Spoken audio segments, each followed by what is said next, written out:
যে সন্তান জন্মের পর কখনো রাত জাগায়নি, ক্ষুধা ছাড়া কাঁদেনি, জ্বর নিয়েও বাবাকে দেখে হাসতো, আজ সেই শিশুটি নিউমোনিয়া আর হামের যন্ত্রণায় অস্থির। অফিস থেকে ফিরে বাবার কোলে আসতে যে শান্ত হয়ে যেত, সেই শিশুর আজ কান্না থামছে না, আর অসহায় বাবা শুধু তাকিয়ে দেখছেন, কিছুই করতে পারছেন না। আজ থেকে 7 মাস আগে যাকে প্রথমে কোলে নিয়েছিলাম, সেই ছেলেটা এখন ঘন্টার পর ঘন্টা কাঁদে। এক বাবার এই হৃদয় বিদারক আর্তনাদ এখন কাঁপিয়ে দিচ্ছে সামাজিক মাধ্যম।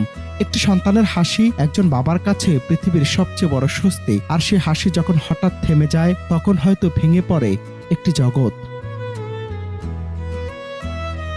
সম্প্রতি নিজের ছেলের শারীরিক অবস্থা নিয়ে বাবার দেয়া এই আবেগঘন স্ট্যাটাস শুধু একটি পরিবারের গল্প নয়, এটি যেন হাজারো অভিভাবকের আতঙ্কের প্রতিচ্ছবি। শিশুটির শরীরে এখন হামের ছাপ, আর বাবা লিখেছেন, এই দেশে তাকে জন্ম দেওয়ার জন্য বারবার মাপ চেয়েছি। এমন এক দেশে যেখানে সাধারণ মানুষ চিকিৎসার জন্য লড়াই করে, আর প্রভাবশালীরা সামান্য অসুখে বিদেশমুখী হয়। এই বৈষম্যের জন্য আরো তীব্র করে তুলছে কষ্টকে। প্রশ্ন উঠেছে, একজন সাধারণ বাবা কি তার সন্তানের জন্য নিরাপদ চিকিৎসা নিশ্চিত করতে পারছে?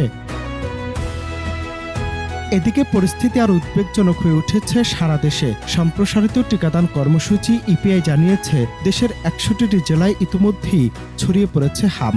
আক্রান্ত শিশুদের মধ্যে 83% বয়স 5 বছরের নিচে, যা এই সংকটকে আরো ভয়াবহ করে তুলেছে। স্বাস্থ্য অধিদপ্তরের আশঙ্কা, এই প্রাদুর্ভাব আরো 1 থেকে 1.5 মাস স্থায়ী হতে পারে। ইতোমধ্যে যেসব এলাকাকে হটস্পট হিসেবে চিহ্নিত করা হয়েছে, সেখানে জরুরি ভিত্তিতে টিকাদান কার্যক্রম চলছে, আর দেশব্যাপী টিকাদান কর্মসূচি শুরু হয়েছে গত 20 এপ্রিল।